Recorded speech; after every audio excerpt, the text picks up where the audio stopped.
Hey guys, welcome to the Liberal Hivemind, a channel solely focused on exposing the abundant hypocrisy of the left. More bad news for the Democrats. The amount of times I've said those exact words over the last couple of months has been just incredible. I mean, this political shift, folks, is just as expected, spreading everywhere. Many political analysts and strategists, polling experts would tell you that in previous elections, or throughout the history of elections, the state of Florida, whether it shifts left or right, will usually dictate the trend that you'll see in most battleground states, especially near the Rust Belt. Well, folks, when it comes to what we're seeing now, that might actually be the case, as the state of Florida is on its way to becoming a Republican stronghold, moving from a 600,000 voter registration deficit for the Republicans to now a 100,000 surplus, 100,000 more voters registering Republican than Democrat. Well, that exact trend is starting to hit other states. We've covered the state of Nevada, which at the time we mentioned is only 6 electoral votes. I mean, it's not a massive state, but we stated in that video specifically that if this trend starts to hit other states, well, then the Democrats are in some big,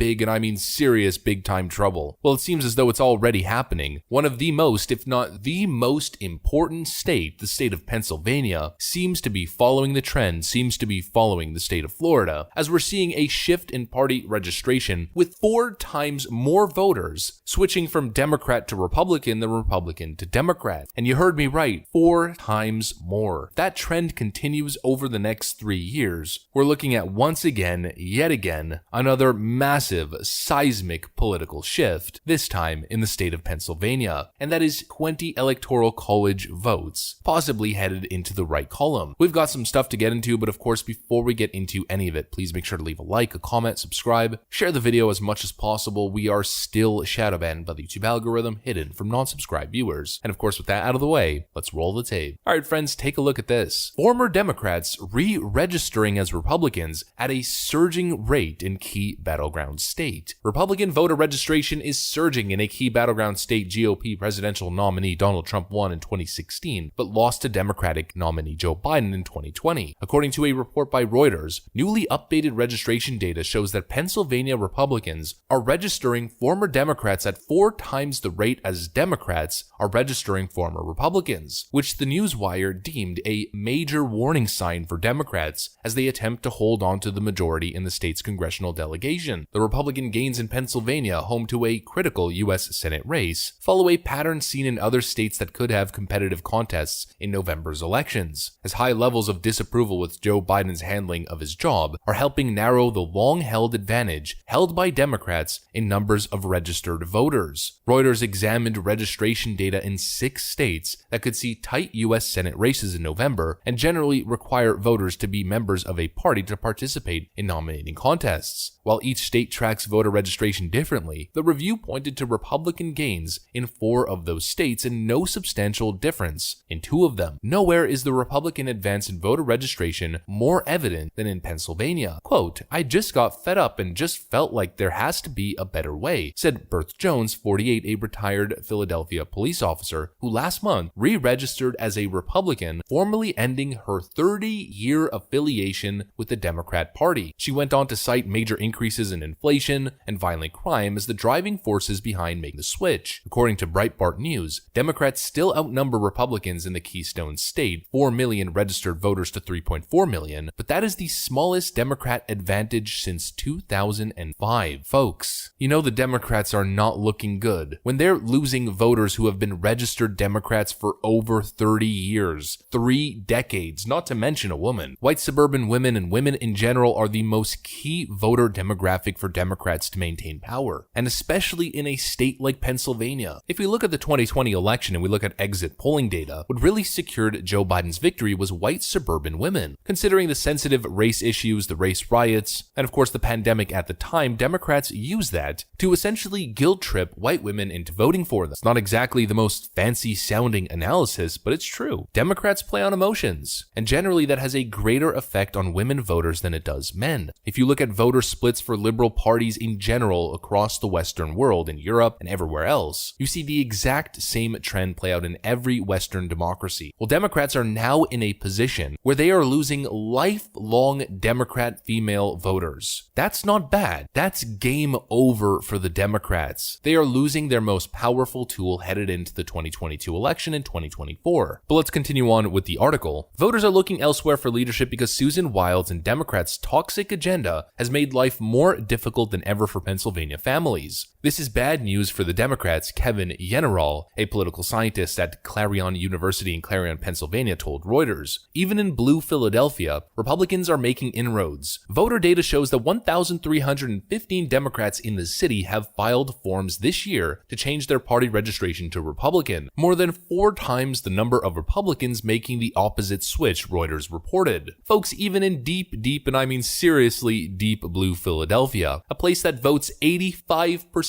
plus Democrat, we're seeing this same political shift manifest. But again, it's not exactly surprising. Philadelphia has seen one of the greatest spikes in violent crimes and carjacking in the nation. Not to mention, Philadelphia has now developed its own Skid Row, as I showed you guys a couple months ago.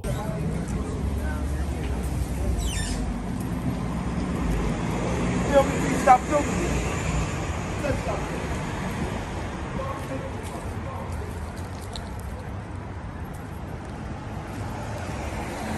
And so is it any surprise that even Philadelphia voters are starting to make the shift? Of course it isn't. As Philadelphia voters are facing serious issues like crime, homelessness, inflation, and everything else, what are Democrats focused on? What's the Democrat messaging? Gas prices are too expensive? Well, suck it up and stick it to Putin. Got a problem with CRT and other left-wing indoctrination nonsense being pushed onto your children at school in K through 12? What are you, a conspiracy theorist? You're just watching too much Fox News and falling for Republican culture war issues. I mean, give me a break. Parents are concerned of gender identity issues being pushed onto children, impressionable, confused children, and Democrats essentially call you a homophobe. While Joe Biden and his administration are all on the record, from Jen Psaki to Pete Buttigieg to Joe Biden himself during a town hall that he did in late 2020, well, they're all on the record supporting surgeries for minors, 8-year-olds. They're all taking that stance. They're taking a stance against parental rights in education. They're taking all of these deeply unpopular stances and expecting to get elected. It's just not going to work, folks. And if a very moderate, independent, middle ground state like Pennsylvania is shifting rightward, well then the question is, what's happening in Michigan? What's happening in Wisconsin? What's happening in Arizona? And of course even Virginia. The initial idea, our initial predictions were that the Democrats were going to lose the House spectacularly, and that the Senate was going to be a close race. Well, it seems as though maybe the Democrats are facing a massive blowout in the House like never seen before, and are even possibly about to lose a substantial amount of seats even in the Senate. I've seen some very reputable people even predict that Republicans might win 56 seats in the Senate, which would essentially mean the end of Joe Biden's presidency. No more Biden agenda. Done. Finished. Game over. That's what I got for you guys though. If you enjoyed this video, please make sure to leave a like, a comment, subscribe, share it as much as possible. We are still shadow banned by the YouTube algorithm, hidden from non-subscribed viewers. I'm going to get back to work though. I want to thank you guys for watching, and I'll see you on the next one.